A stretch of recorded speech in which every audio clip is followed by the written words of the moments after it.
Hello बच्चों, my name is Sunil Kumar. I am faculty at Shri Guru Tegh Bahadur senior secondary school पतली Dabur Sirsa.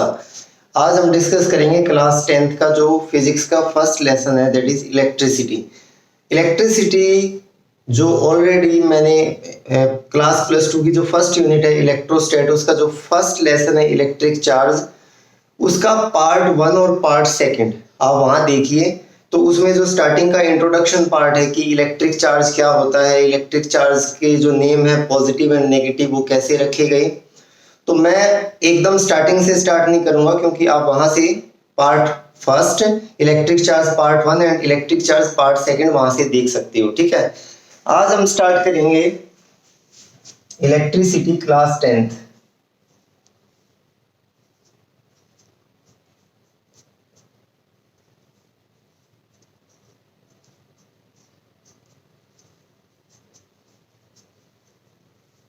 Electricity, ठीक है। अब सबसे पहले मैं आपको थोड़ा सा इंट्रोडक्शन दे देता हूं कि इलेक्ट्रिसिटी में हम सबसे पहले पढ़ेंगे इलेक्ट्रिक चार्ज के बारे में।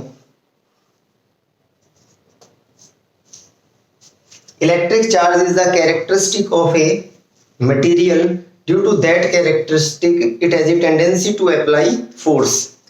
अगर कोई भी मटेरियल है, जैसे ये मार्कर है, अगर ये इलेक्ट्रिक चार्ज ये चार्ज है तो इसके पास एक टेंडेंसी है फोर्स अप्लाई करने की।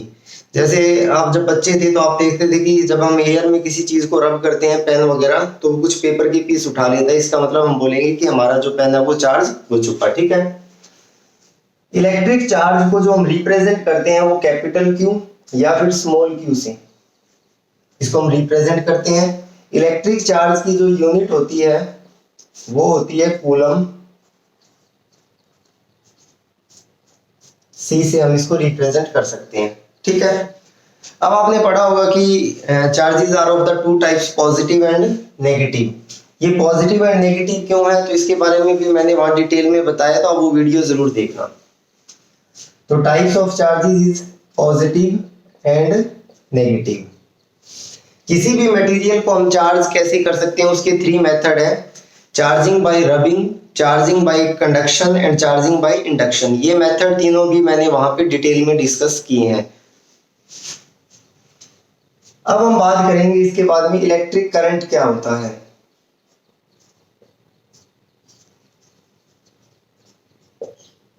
इलेक्ट्रिक करंट, फॉर एग्जांपल ये कंडक्टर है। इलेक्ट्रिक करंट को डिस्कस करने से पहले मैं आपको मटेरियल का क्लासिफिकेशन बता देता हूं कि there are 3 types of material. First one is conductor. Conductors वो होते हैं जिनके अंदर चार्जेस आसानी से फ्लो कर सकता है।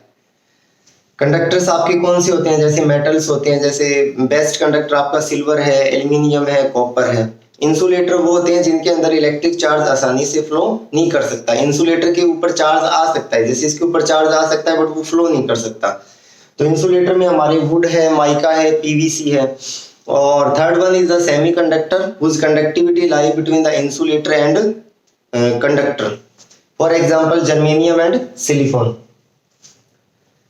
तो ये एक कंडक्टर है और इस कंडक्टर को मैंने जैसे एक बैटरी से कनेक्ट कर दिया, तो मैं देखता हूं कि यहां से ऐसे करंट स्टार्ट हो जाता है, इसके अंदर से ऐसे करंट स्टार्ट हो जाता है। ठीक है, ये जो करंट स्टार्ट होता है इसका फॉर्मूला क्या होता है, I is equal to Q by T. जैसे मैंने यहां से क्या देखा कि टी टाइम में कितने चार्ज क्रॉस कर रहे हैं, जैसे मैंने यहाँ एक यूनिट क्रॉस सेक्शन एरिया बनाया, एक ऐसे एक एरिया बना दिया, जैसे यहाँ पे एक लाइन बन गई। ठीक है, और मैंने देखा कि 1 पोजीशन से 2 पोजीशन, मतलब यहां से इस क्रॉस सेक्शन को क्रॉस कितने चार्जेस कितने टाइम में कर रहे हैं। तो मैंने देखा कि टी टाइम में क्यू चार्जेस, जैसे मैंने बोला आपको 10 सेकंड के अंदर 100 चार्जेस क्रॉस कर रहे हैं, तो 1 सेकंड में कितना करेगा, 100/10। तो मैं बोलूंगा इसके अंदर करंट कितना है, 10 एम्पियर। तो ऐसे ही टी टाइम में कितने चार्जेस क्रॉस कर रहे हैं, क्यू। एक यूनिट टाइम में कितने करेंगे, क्यू बाई टी। एक यूनिट टाइम में एक यूनिट क्रॉस सेक्शन से जो चार्जेस क्रॉस करते हैं उसको हम बोलते हैं इलेक्ट्रिक करंट। तो इलेक्ट्रिक करंट का फॉर्मूला होता है Q by T. Now unit, electric current की जो यूनिट होती है वो होती है एम्पियर। ठीक है, और 1 एम्पियर किसके इक्वल होता है? तो देखो चार्ज की यूनिट क्या होती है? कूलम। टाइम की यूनिट क्या होती है? सेकंड। तो 1 एम्पियर होता है 1 कूलम पर सेकंड। जैसे ये कंडक्टर है, किसी ने बोला कि इसके अंदर करंट है वो 1 एम्पियर जा रहा है, तो इसका ये मतलब है कि 1 सेकंड के अंदर, 1 सेकंड में कितने चार्जेस क्रॉस कर रहे हैं? 1 कूलम। किसी ने बोला कि इस कंडक्टर में करंट है वो 7 एम्पियर जा रहा है, तो 7 एम्पियर का मतलब है कि 1 सेकंड में कितने चार्ज क्रॉस कर रहे हैं? 7 कूलम। बात समझ रहे हो? तो ये हमारा इलेक्ट्रिक करंट होता है, और electric current is a scalar quantity. इसकी कोई पर्टिकुलर वैसे डायरेक्शन हम मानते हैं कि इलेक्ट्रिक करंट की डायरेक्शन होती है, तो वैसे ये वेक्टर रूल्स को फॉलो नहीं करता, इसलिए हम इसको स्केलर क्वांटिटी में ही कंसीडर करते हैं। तो आपको याद रखना है कि electric current is a scalar quantity. अब हम इलेक्ट्रिक करंट मेजर किससे करते हैं? तो इलेक्ट्रिक करंट को हम मेजर करते हैं एम्पियर मीटर से। Meter ampere. एम्पियर मीटर को हम कहां लगाते हैं? तो देखो ये जैसे आपका कोई वायर है, ठीक है, और यहां पे ये आपने एक बैटरी लगा रखी है, यहां से कुछ करंट स्टार्ट होता है, ठीक है। तो हम क्या करते हैं, ये तार को यहां से कट करेंगे ऐसे, और यहां पे ये लगा देंगे क्या? Ampere meter. तो एम्पियर मीटर क्या काम करता है? करंट मेजर करता है। सर्किट, जैसे ये एक सर्किट है, तो इसको हम कहां जोड़ते हैं? तो इसको बोलते हैं हम सीरीज में जोड़ना, सीरीज। अब ये जो एम्पियर मीटर है, इसके अंदर भी कुछ मेटल वगैरह है जिससे ये बना हुआ है, ठीक है, और इसके अंदर भी करंट फ्लो कर रहा है। तो आपको पता है कि जो रेजिस्टेंस होता है opposition to the flow of charges, जब चार्जेस फ्लो करते हैं, जब चार्जेस इसके अंदर से फ्लो कर रहे हैं, तो इस मटेरियल के खुद के एटम के साथ वो स्ट्राइक करते हैं, उसको हम बोलते हैं कोलिजन। कोलिजन में एनर्जी लॉस होती है, तो हम ये बोलते हैं कि करंट थोड़ा कम हो जाता है, ठीक है। तो ऐसे ही एम्पियर मीटर के अंदर भी रेजिस्टेंस है, और हम चाहते हैं कि हमारी रीडिंग एकदम एग्जैक्ट आए। तो ये जो एम्पियर मीटर है, अगर इसका रेजिस्टेंस ज्यादा होगा तो ये करंट को कम शो करेगा, इसलिए always remember the resistance of an ampere meter is always low. An ideal ampere meter, एक आइडियल एम्पियर मीटर कौन सा होता है? जिसका रेजिस्टेंस लगभग क्या हो? 0। बट ऐसा पॉसिबल नहीं है, ठीक है। तो ये हमारा था इलेक्ट्रिक करंट के बारे में।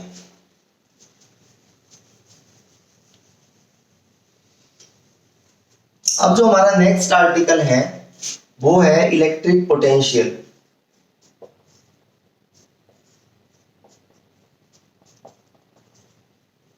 इलेक्ट्रिक पोटेंशियल को हम रिप्रेजेंट करते हैं V से, इलेक्ट्रिक करंट को हम रिप्रेजेंट करते थे I से।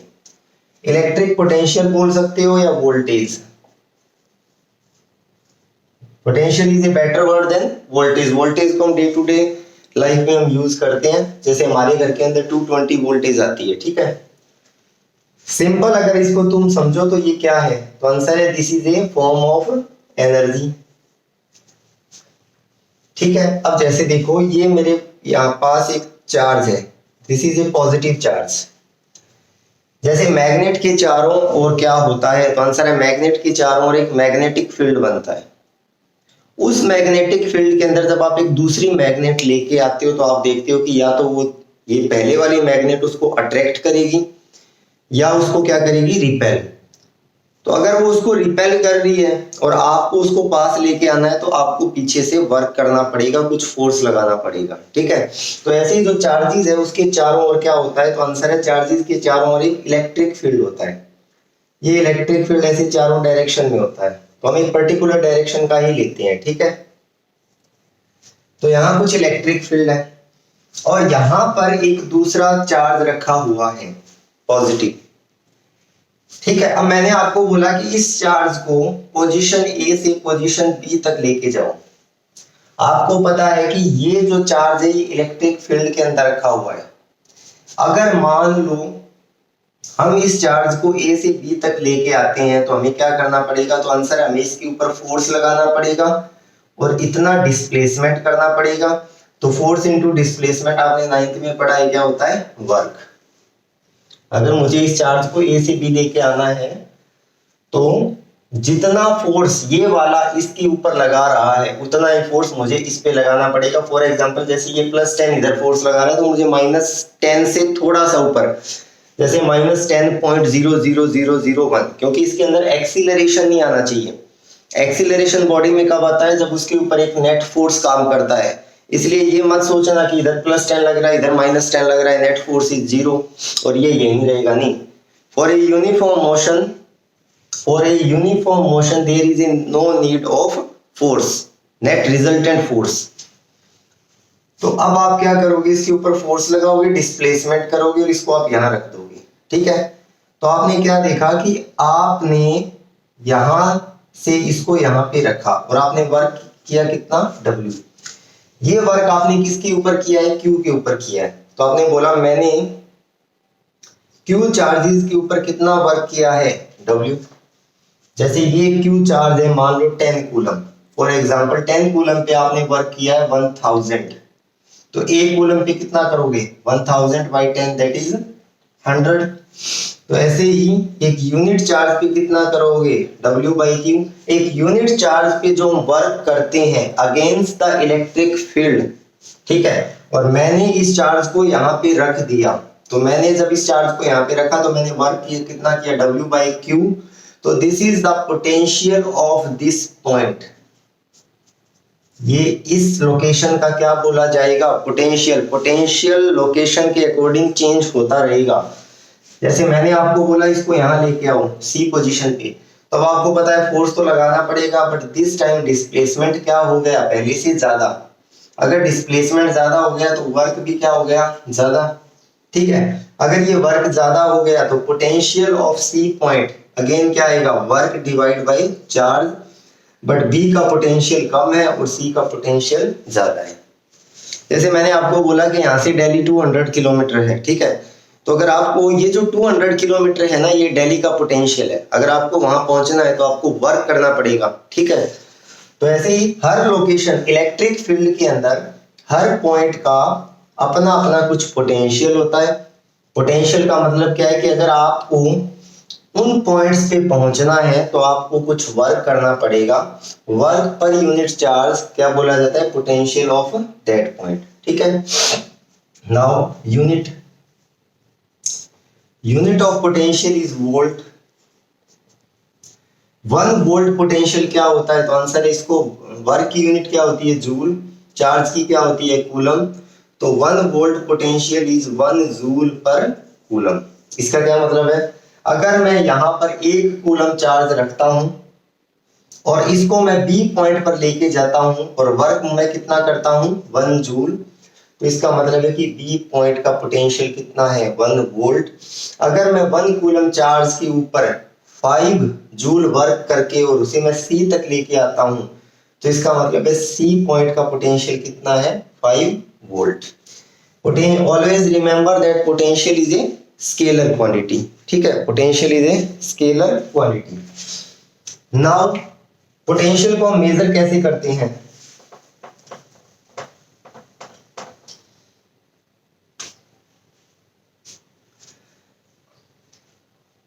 वन थिंग इज मोर कि what is the definition of electric field. जैसे ये यहाँ पे एक इलेक्ट्रिक फील्ड है, तो इलेक्ट्रिक फील्ड की डेफिनेशन होती है कि द स्पेस और region around a charge particle within which its influence can be felt on another charge. The region or space around a charge particle within which its influence, प्रभाव पड़ना किसी दूसरे charge पे। अगर मैं आपको बोल दूं कि इसके ऊपर प्रभाव पड़ रहा है तो यहाँ इलेक्ट्रिक फील्ड है, अगर इसके ऊपर कोई प्रभाव ही नहीं पड़ रहा तो यहाँ पे इलेक्ट्रिक फील्ड क्या है? 0, ठीक है। नाउ पोटेंशियल या वोल्टेज को मेजर कैसे करते हैं? तो पोटेंशियल या वोल्टेज को हम मेजर करते हैं वोल्टमीटर से, ठीक है। तो जैसे अगेन ये हमारा एक कोई भी इंस्ट्रूमेंट कर लो या वायर कर लो, ये हमारी यहाँ पे एक बैटरी लगी हुई है,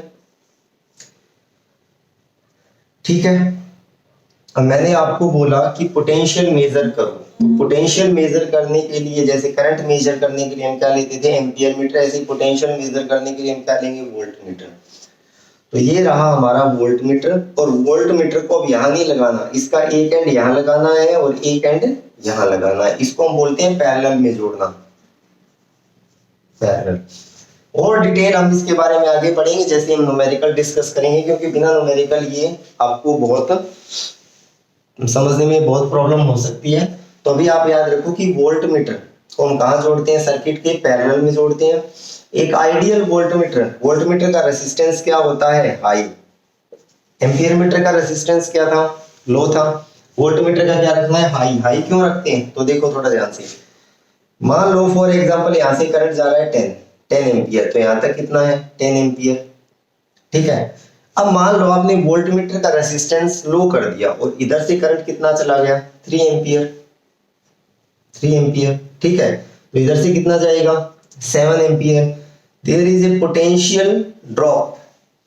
पोटेंशियल ड्रॉप का मतलब क्या होता है, जैसे यहाँ पे एक बल्ब है और बल्ब चार्जेस आ रहे हैं, तो ये बल्ब है उनसे कुछ एनर्जी ले लेगा, ठीक है। और अब इधर से जो चार्जेस निकलेंगे उनके पास एनर्जी कम होगी, तो इसको हम बोलते हैं पोटेंशियल ड्रॉप। जैसे फॉर एग्जांपल वहां पे चार्जेस के पास एनर्जी 100 थी, बल्ब ने 20 ले ली, तो इधर कितने जो चार्जेस आ रहे हैं उनके पास एनर्जी कितनी है 80, तो आप बोलोगे there is a potential difference of 20, और else you can say that there is a potential drop of 20 volt. तो ऐसे ही देखो, मान लो इस कंडक्टर का जो रेजिस्टेंस है वो है 10, ठीक है। और इस अगर देखो, अगर इसका आपने रेजिस्टेंस स्टार्टिंग के अंदर लो कर दिया, तो रेजिस्टेंस लो करने से इधर से ज्यादा करंट गया, ठीक है। अगर ज्यादा करंट गया तो अब थोड़ा देखो, मैं एक्चुअल में देखो तो यहाँ पे पोटेंशियल डिफरेंस कितना, ड्रॉप का फॉर्मूला होता है I इंटू आर, ये हम आगे ओम्स लॉ में पढ़ेंगे। तो I कितना है 7, रेजिस्टेंस इसका कितना है 10, तो पोटेंशियल डिफरेंस कितना दिखा रहा है 70। बट आपको एक चीज पता है कि करंट कितना आ रहा है 100, तो एक्चुअल में पोटेंशियल डिफरेंस कितना होना चाहिए 100।